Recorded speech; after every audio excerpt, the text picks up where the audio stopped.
to another edition of Did You Know Doctor Who, or what you may or may not know about Doctor Who. This time we're going to have a look at Survival, the final ever classic era story, and one that is absolutely amazing in every way, and is probably one of the best 7th Doctor stories ever, and one of the best classic era stories ever in general. I hope you enjoy. As mentioned previously in my Ghostlight video, Survival may be the last story in the classic era, but it was in fact filmed before Ghostlight, but was moved to be the last story. This is the only time that Anthony Ainsley's Master appears with the 7th Doctor, although it can be argued this is the only time on screen the 7th Doctor faced the Master, as in the movie the Master and the 7th Doctor don't physically meet. Rona Munro, who created this story, was disappointed with the appearance of the Cheetah People, due to the fact that it was hard to tell the facial expressions of the Cheetah People under all that makeup. She wanted the Cheetah People to look like people, just with cat-like features. The interaction between Kara and Ace was meant to be subtle lesbian context, according to Rona Munro. Filming was delayed and had many issues surrounding the 38 degrees heat. The Cheetah People actors in particular suffered from the heat under all that costume and makeup.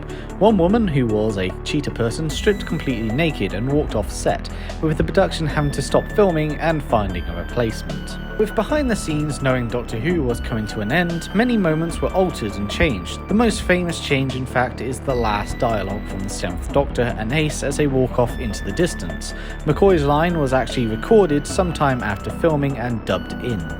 Survival is the final time Doctor Who used 25-minute long episodes, as it would return to using 45-minute stories from 2005 onwards, although some episodes have been an hour long, but who cares. The actress playing Kara, Lisa Bowerman, would later play Bernice Summerfield in the Big Finish audiobooks. Working titles included were Cat Flap, Blood Hunt, and The Survival. This was the final story before 2012 that the Doctor appears in the opening sequence, as a tradition started by the Macra Terror. Midge's death was meant to be far more violent, as the Master was originally going to order the other cheetah-infected boys to tear him apart for losing the motorcycle duel with the Doctor. The original script didn't include the Master at all, but the production wanted at least one named villain appearing in the season. Patterson was originally a policeman who was investigating complaints about the Doctor's strange activities. This was changed to a sergeant, as he did not want any negative portrayal of the police. In the original script, Ace would have burnt Kara's body on a funeral pyre using the wrecked motorcycles. Originally, the Doctor was to transport both himself and the Master back to Perivale after their climactic duel on the planet of the Cheetah People. The Master would have then confronted the Doctor as to his true nature, accusing him of being something other than a Time Lord. The Doctor admits that he has evolved and is not just a Time Lord. This was cut as production didn't want any details of the Doctor's backstory. The motorcycle duel was meant to have taken place at a disused lot, which would have explained the random sofa the Doctor lands on. It was Sylvester McCoy's idea to have a random poster of cats in the youth centre. Sophie Aldred and Anthony Ainsley got on extremely well, with the two sharing a fondness for cricket. Sophie Aldred, Sylvester McCoy and Anthony Ainsley all shared the same birthday. Anthony Ainsley found it difficult to speak with the Fangs and would take them out when speaking. During the final battle between the Doctor and the Master, several things occurred that caused injury and amusement. For one thing, the contact lenses were irritating and painful to Sylvester and McCoy. Anthony Ainsley bashed McCoy in the wrist with a bone. However, when Ainsley apologised, McCoy claimed it didn't hurt as much, as his eyes were hurting even more. Let's talk about the cancelled season 27, shall we? Sylvester McCoy would have remained the Doctor, with Ace sticking by for the first few stories. The first story was called Earth Aid, which was adapted to a Big Finish audiobook. It featured space pirates, the 7th Doctor building Stonehenge to send a message to space, and insectoid aliens called the Metatraxi.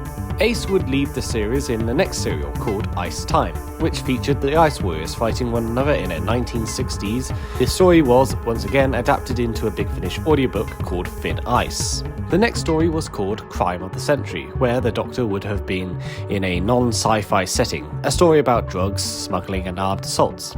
Here the Doctor would have met his new companion, a master thief called Kate. Another story was called Illegal Alien, which was originally a Season 26 story. Here it featured the Cybermen with a new, slender upgrade and was set during World War II. This story was eventually adapted into a novel. And finally, a season 28, yes, they were planning this far in advance, story called Avatar, where a species of alien that could only take over dead bodies, creating zombies. These alien zombies were in hold of a fossilized Silurian god, which they wanted to clone. The story was described as a toned-down Evil Dead. And that's it for today. I hope you enjoyed. Survival is certainly one of the best Doctor Who stories out there, and certainly one of the best Seventh Doctor stories out there. It's a fantastic way to end the series if it's a bit hopeful at the end, but it is also quite a dark story overall. Kids basically being sent back into a alternate universe, or in a different world in this case, that is about to die, and basically fighting for survival. Many of them being forced to kill each other or be killed. And it's a very morbid story overall, but it's a fantastic way to end. Having the Master appear in the final Doctor Who story of the classic era is genuinely a perfect note, even if I do feel like the Master is somewhat unneeded. But I guess at the same time, if you're going to end, you're going to end big. And using the Master is probably the best way you could have done so.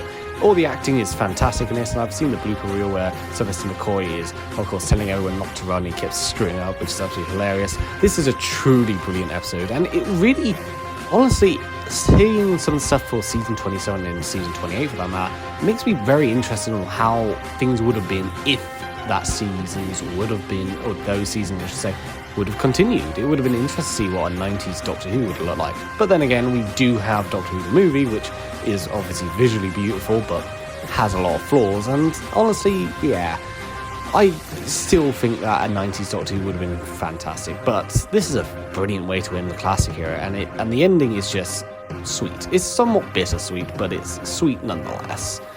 Hope you enjoyed this episode of Did You Know Doctor Who, and I'll see you next time.